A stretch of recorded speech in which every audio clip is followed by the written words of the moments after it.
사무엘상 20장 35절에서 42절 말씀 교독합니다.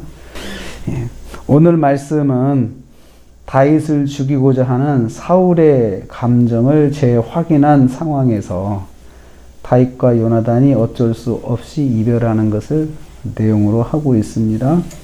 어쩔 수 없는 이별이라는 제목으로 은혜 받기를 원합니다. 요나단의 화살 약속이 지켜졌습니다. 다윗이 요나단과 함께 약속한 것은 화살을 통해서 신호를 보내주겠다 했거든요. 그리고 다윗은 숨고 요나단이 아버지와 절기 식사를 하면서 아버지 사울이 다윗을 죽이고자 하는 마음이 변함이 없다는 걸, 그리고 오히려 더 굳게 정해졌다는 것을 확인하고 이 사실을 다윗에게 알려주려고 하고 있습니다. 화살을 쏘아서 아이에게 화살이 내 앞에 있다, 지체 말고 다름질하라 이렇게 외치면 위험하다는 신호였습니다. 그 말을 그대로 전합니다. 그 약속대로 말을 해서 위험한 신호를 알려주었습니다. 요나단은 다윗에게 약속한 대로 신호를 보내서 다윗을 보호하였습니다.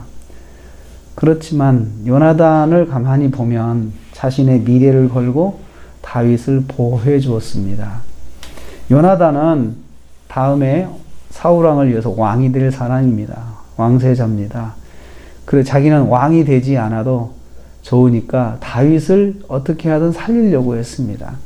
다윗을 보호한다고 하는 것은 자기 왕위가 없어진다는 거거든요. 근데 요나단은 그 왕위에 대한 욕심이 없었습니다.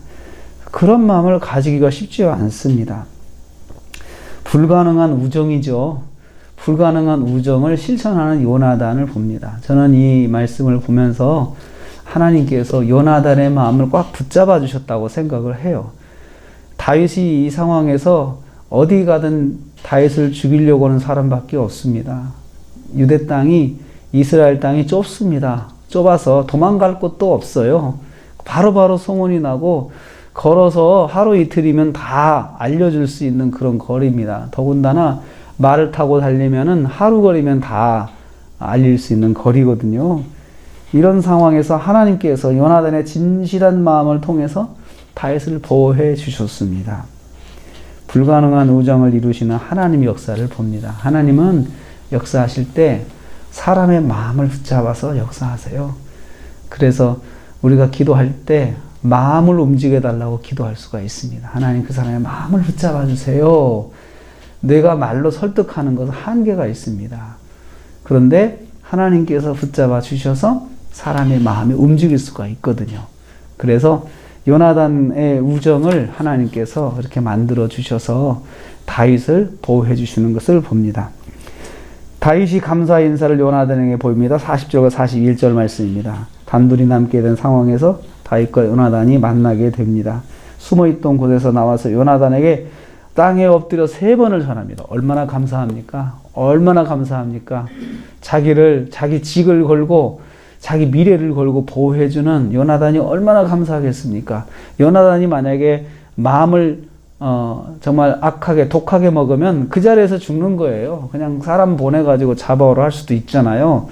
그런데 요나단이 그렇게 하지 않았습니다. 그런 보호를 받은 다윗이 너무나도 감사해서 3번이나 엎드려서 절을 합니다. 고맙습니다. 고맙습니다. 고맙습니다. 하고 3번을 엎드려 절을 합니다. 다윗의 생명이 요나단에게 달려 있었습니다. 이제 다윗과 요나단은 어쩔 수 없는 상황을 안타깝게 생각하며 둘이 껴안고 울게 됩니다. 내가 이제 너를 보호할 수 있는 것이 여기까지인가 보다. 한계가 왔다. 그러니 이제 멀리 도망가라. 멀리 도망가라. 요나단이 그렇게 말을 했을 것입니다.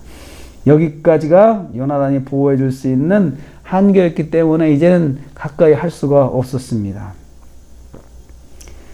저는 여기서 이걸 생각합니다. 요나단이 끝까지 우정을 지키는 것, 이것은 다윗에겐 복이다. 친구 간의 우정이 끝까지 지켜지는 것은 축복 중에 하나입니다. 친구도 변할 수 있지만 요나단은 변하지 않았습니다.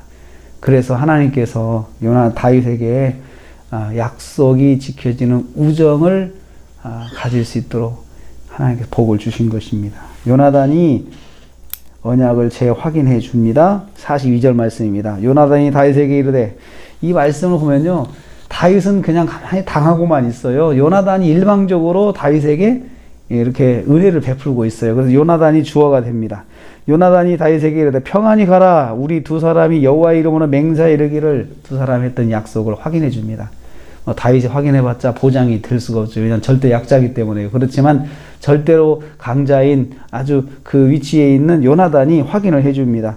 여호와께서 영원히 나와 너 사이에 계시고, 두 사람 간에 하나님이 계시다라고 하는 그 우정을 다시 확인합니다. 우리는 하나님께서 함께 계셔서 우리의 말을 다 듣고 계셔, 어길 수가 없는 것이야 라고 요나단이 확인합니다. 그리고요, 내 자손과 내 자손 사이에, 내 자손과 너의 자손 사이에도 이 하나님이 영원히 계실 거야. 우리 두 사람 뿐만 아니고 우리의 자식들한테도, 우리의 후손들에게도 우리의 약속은 지키자라고 요나단이 재확인합니다. 얼마나 다윗에게는 감사합니까? 다윗만 보호해주는 것이 아니고 요나단이 다윗의 후손들까지도, 그리고 마찬가지로 정말 지금은 힘이 없지만 앞으로 하나님께서 이루시면, 하나님께서 함께 하시면 요나단도, 다윗도 요나단에게 그렇게 은혜를 베풀어 달라고 서로 약속을 합니다. 그리고 헤어집니다. 여기서 깨닫습니다. 사람의 도움은 한계가 있다.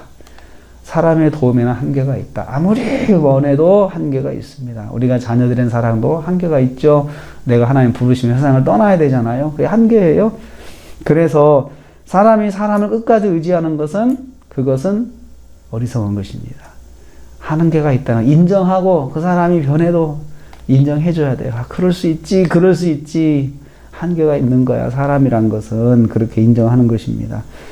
그렇지만 하나님께서는 지금 잠깐 다윗을 보호하실 때 요나단을 사용하셨고, 요나단의 마음을 붙잡아 주셨습니다.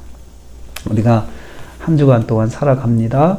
하나님께서 역사하시는 것, 사람의 마음을 통해서 역사하시는 하나님의 은혜가 또 저와 여러분에게도 있기를 축복합니다. 그러나 그것이 영원하진 않다는 것 또 알아야 됩니다. 그래서 변해도 그냥 그걸 하나님께 맡기고 받아들이고, 원수관계 되지 않고 그럴 수 있다라고 생각하고 또 받아들여야 됩니다.